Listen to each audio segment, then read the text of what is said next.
Индуцированный переход. Не впускайте в себя негативную информацию. Почему каждое старшее поколение считает, что раньше жизнь была лучше? Сколько поколений уже прошло с начала истории человечества? И каждое поколение уверено, что мир стал хуже. Выходит, мир имеет тенденцию деградировать.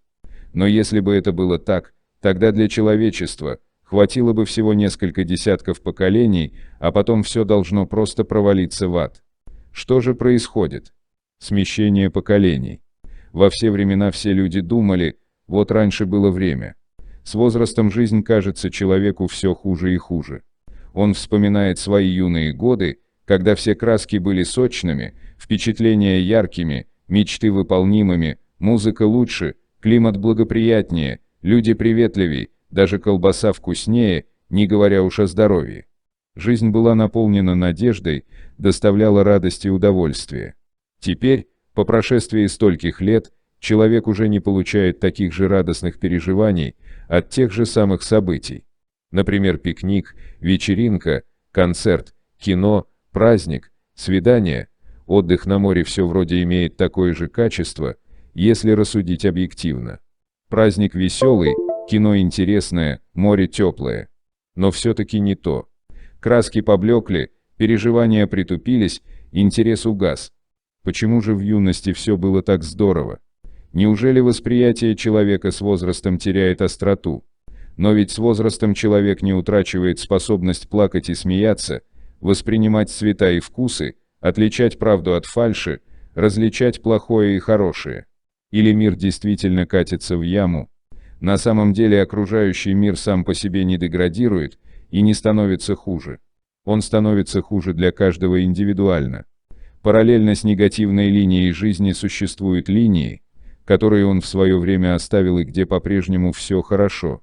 Выражая недовольство, человек настраивается на действительно худшие пути. А коли так, его реально втягивает на них. В соответствии с принципом трансерфинга в пространстве вариантов, есть все и для всех. Например, есть сектор, где жизнь для данного человека потеряла все свои краски, а для других осталась прежней. Человек, излучая негативную энергию мыслей, попадает в такой сектор, где декорации его пространства изменились. В то же время для остальных людей мир остался прежним. И даже не обязательно рассматривать такие радикальные случаи, когда человек стал инвалидом, потерял дом, близких или спился. Чаще всего в течение жизни он медленно, но верно скользит на линии, где все краски декораций тускнеют. Вот тогда он вспоминает, каким все было живым и свежим много лет назад. Рождаясь, человек сначала принимает мир таким, каков он есть. Ребенку просто еще неизвестно, может ли быть хуже или лучше. Молодые еще не очень избалованы и привередливы. Они просто открывают для себя этот мир и радуются жизни, поскольку у них больше надежд, чем претензий. Они верят, что все и сейчас неплохо, а будет еще лучше. Но потом приходят неудачи, человек начинает понимать, не все мечты сбываются, другие люди живут лучше, а за место под солнцем надо бороться. Со временем претензий становится больше, чем надежд. Недовольство и нытье есть движущая сила, толкающая человека к неудачным линиям жизни. Выражаясь терминами трансерфинга, человек излучает негативную энергию, которая переносит его на линии жизни, соответствующие негативным параметрам. Мир становится тем хуже, чем хуже вы о нем думаете. В детстве никто особо не раздумывал над тем, хорош он или нет, а принимал все как должное. Вы только начинали открывать мир и не очень злоупотребляли критикой. Самые большие обиды были в адрес ваших близких, которые, например, не купили игрушку. Но потом вы начали всерьез обижаться на окружающий мир. Он стал удовлетворять все меньше и меньше. А чем больше вы предъявляли претензий, тем хуже был результат. Все, кто пережил юность и дожил до зрелости, знают, что раньше многое было лучше. Вот такой вредный парадокс. Вы встречаетесь с досадным обстоятельством, выражаете свое недовольство, а в результате ситуация еще больше усугубляется. Ваше недовольство возвращается троекратным бумерангом. Во-первых, избыточный потенциал недовольства обращает против вас равновесные силы. Во-вторых, недовольство служит каналом, по которому маятник выкачивает из вас энергию. В-третьих, излучая негативную энергию, вы переходите на соответствующие линии жизни. Привычка реагировать негативно настолько укоренилась, что люди потеряли свое преимущество перед низшими живыми существами сознания. Устрица тоже реагирует негативно на внешний раздражитель. Но человек, в отличие от устрицы, может сознательно и намеренно регулировать свое отношение к внешнему миру. Однако он не пользуется этим преимуществом и отвечает агрессией на малейшие неудобства. Агрессию он ошибочно интерпретирует как свою силу, а на самом деле он просто беспомощно трепыхается в паутине маятников. Вы считаете, что жизнь стала хуже. Однако тем, кто юн сейчас, жизнь кажется прекрасной. Почему же так получается? Может, потому что они не знают, как было хорошо тогда, когда вы были в их возрасте. Но ведь тогда жили люди старше вас, которые точно так же жаловались на жизнь и вспоминали, как было хорошо раньше. Причина здесь не только в свойстве психики человека – стирать из прошлого плохое и оставлять хорошее.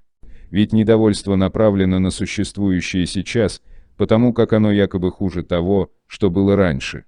Получается, если принять тот факт, что жизнь становится с каждым годом все хуже и хуже, значит мир уже давно должен был просто развалиться на части. Сколько поколений уже прошло с начала истории человечества? И каждое считает, что мир стал хуже. Например, любой пожилой человек с уверенностью скажет, что раньше Кока-Кола была лучше. Однако Кока-Колу изобрели в 1886 году. Представляете, насколько она сейчас отвратительна? Может, вкусовое восприятие с возрастом тускнеет? Едва ли. Ведь для пожилого хуже стало и любое другое качество мебели или одежды, например. Если бы мир был одним единственным на всех, тогда после смены нескольких десятков поколений он просто превратился бы в ад. Как понимать это парадоксальное утверждение, что мир не один на всех? Все мы живем в одном и том же мире материальной реализации вариантов. Но его варианты для каждого человека свои. На поверхности лежат явные различия в судьбах. Богатые и бедные, преуспевающие и опустившиеся, счастливые и несчастные. Все они живут в одном мире, но он у каждого свой. Тут, казалось бы, все ясно, как то, что есть бедные и богатые кварталы. Однако различаются не только сценарии судеб и роли, но и декорации. Вот эта разница прослеживается не так очевидно. Один человек смотрит на мир из окна роскошного автомобиля, а другой из мусорного ящика. Один на празднике весел, а другой озабочен своими проблемами. Один видит веселую компанию молодых людей, а другой развязную банду хулиганов. Все смотрят на одно и то же, но полученные картины отличаются, как цветное кино от черно-белого. Каждый человек настроен на свой сектор в пространстве вариантов, поэтому каждый живет в своем мире. Все эти миры накладываются друг на друга слоями и образуют то, что мы понимаем под пространством, в котором живем. Возможно, вам это трудно представить. Один слой от другого отделить невозможно. Каждый человек своими мыслями формирует свою реальность, и в то же время эта реальность пересекается и взаимодействует с окружающим миром. Представьте себе Землю, где нет ни единого живого существа. Дуют ветры, идет дождь, извергаются вулканы, текут реки, мир существует. Вот рождается человек и начинает все это наблюдать. Энергия его мыслей порождает материальную реализацию в определенном секторе пространства вариантов, жизнь данного человека в данном мире. Его жизнь представляет собой новый слой этого мира. Рождается другой человек, появляется еще один слой. Умирает человек, слой исчезает, или, может быть, трансформируется в соответствии с тем, что происходит там, за порогом смерти. Человечество смутно догадывается, что существуют еще другие живые существа, которые якобы находятся в каких-то параллельных мирозданиях. Но давайте на минуту допустим, что живых существ в мире вообще нет, пока. Тогда какая энергия породила материальную реализацию пространства, где нет ни одного живого существа? Об этом можно только гадать. А может быть, если умрет последнее живое существо, тогда и мир исчезнет. кто может подтвердить, что мир существует, если в нем никого нет? Ведь если нет никого, кто может сказать, что мир, в нашем понимании, есть, значит о нем как таковом вообще не может идти речи. Ну довольно, дальше в дебри лезть не будем и оставим все это. Не забывайте, что трансерфинг – это всего лишь одна из многих моделей. Все представления людей об окружающем мире и жизни в нем не более чем модели. Помните о важности и не создавайте внешнюю важность трансерфинга. В противном случае можно стать апологетом бесполезной идеи и доказывать всем истину. В этой тенденции наблюдаются отклонения как в худшую, так и в лучшую сторону. Бывает, что человек с возрастом только начинает ощущать вкус к жизни, а бывает, и вполне благополучно скатывается в глубокую яму. Но в общем поколения более или менее единодушны в том, что качество жизни ухудшается. Так происходит смещение пластов поколений. Слой старшего поколения смещается в худшую сторону, а слой молодого запаздывает, но движется туда же. Это смещение происходит ступенчато, каждый раз начиная с оптимистической позиции. Именно поэтому мир в целом не превращается в ад. У каждого свой слой, который он сам выбирает. Человек действительно имеет возможность выбирать себе слой, что он и делает. Для вас уже постепенно проясняется картина, каким образом он это делает во вред себе. О том, как не создавать ад в своем слое, мы уже говорили в предыдущих главах. А как вернуть свой прежний мир, возвратиться на линии, где жизнь так наполнена красками и надеждами, как это было в детстве и юности. И с этой задачей тоже можно справиться с помощью техники трансерфинга. Но для начала необходимо разобраться, каким образом мы уходим с тех благополучных и полных надежд линий туда, где нас могут спросить: «Ну и как вы докатились до такой жизни?»